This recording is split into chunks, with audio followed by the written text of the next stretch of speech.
Hello humans, Master DinnerFlax here, bringing you the low quality content you deserve, and today we have Harpies. So, I just wanted to play something for fun. Chaos Blade, while it's a really cool deck, it's not an interactive deck, and I wanted to play something a little more interactive.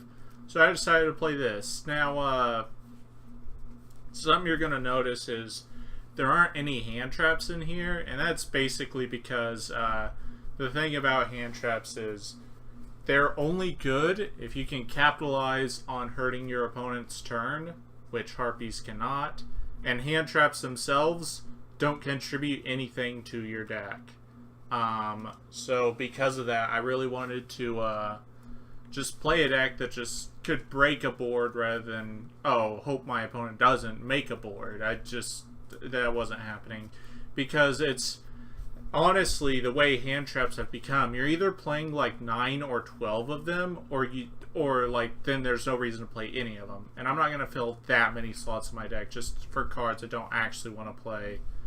But there is a card in here that actually works very similar to how hand traps you want them to work, and I'll explain that soon. So let's get into the list. We got Triple Channeler.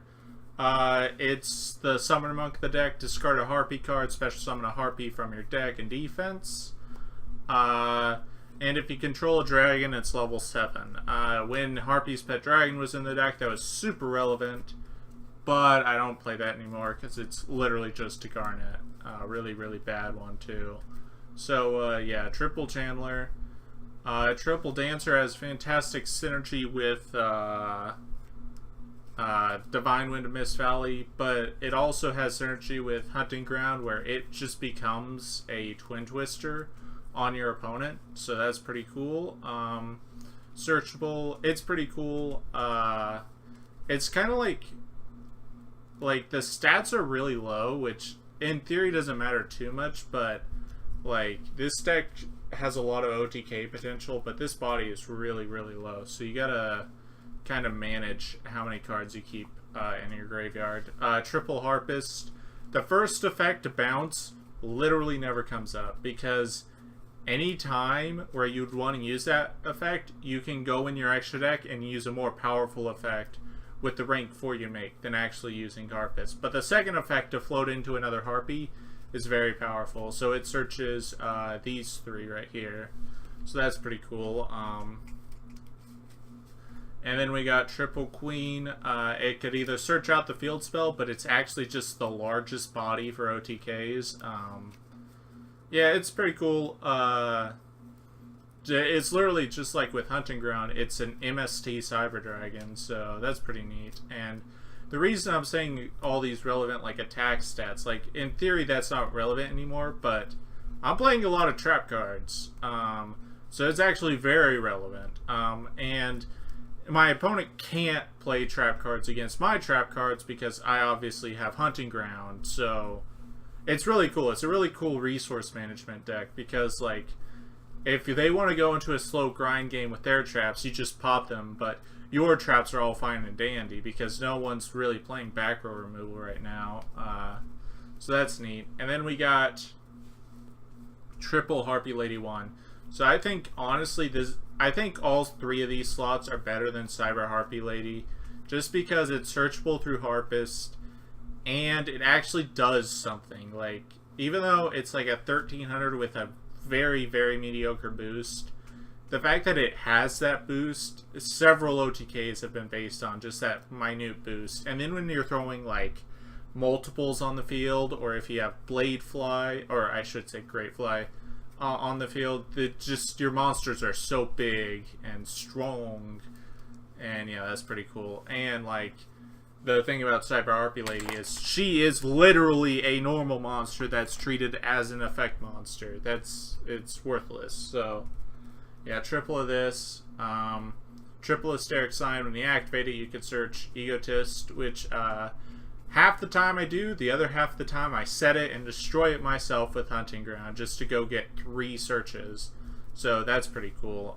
Triple Terraforming to search either the 2 Hunting Ground, which Queen can search, or the 1 copy of Divine Wind, Mist Valley, which is super powerful. This card's pretty useless, but I needed another consistency card, and this deck, it doesn't really have the pace to keep up with the cost of Desires, not to mention you have more than one Garnet in the deck, so you kind of don't want to do that. It's a very slow grind out match. Desires would be fine in theory, but like it really isn't. It hasn't been doing too well for me.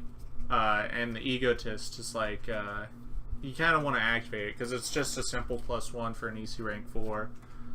And then Upstart, Soul Charge, and Reborn. If I were to cut cards for Desires, it'd probably be the Swallow's Nest and the Reborn Soul Charge, because your deck already has a themed Soul Charge, so I guess that kind of makes sense. This is a card I was talking about. Harpie's Feather Storm.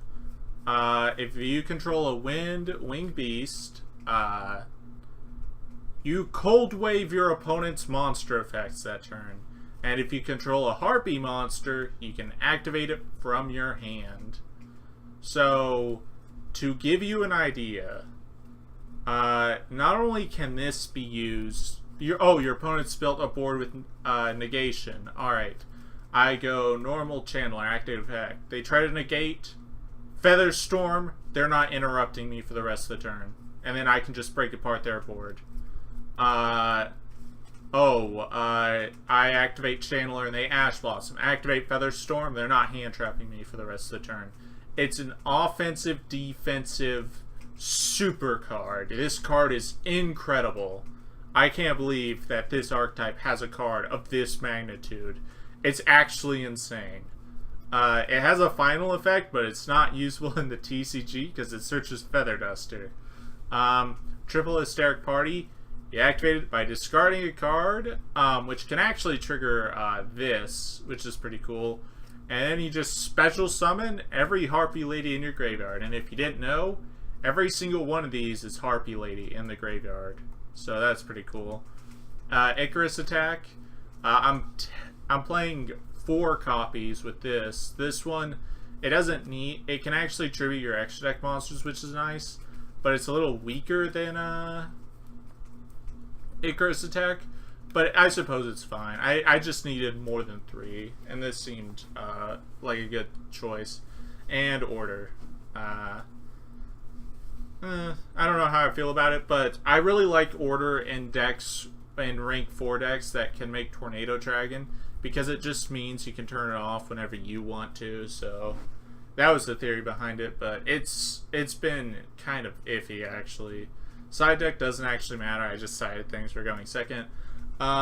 This is like, there's no need to side back row removal. Your main deck engine is back row removal. And for the extra deck, Great Fly, Phoenix. This is super redundant. I don't even know why it's in here.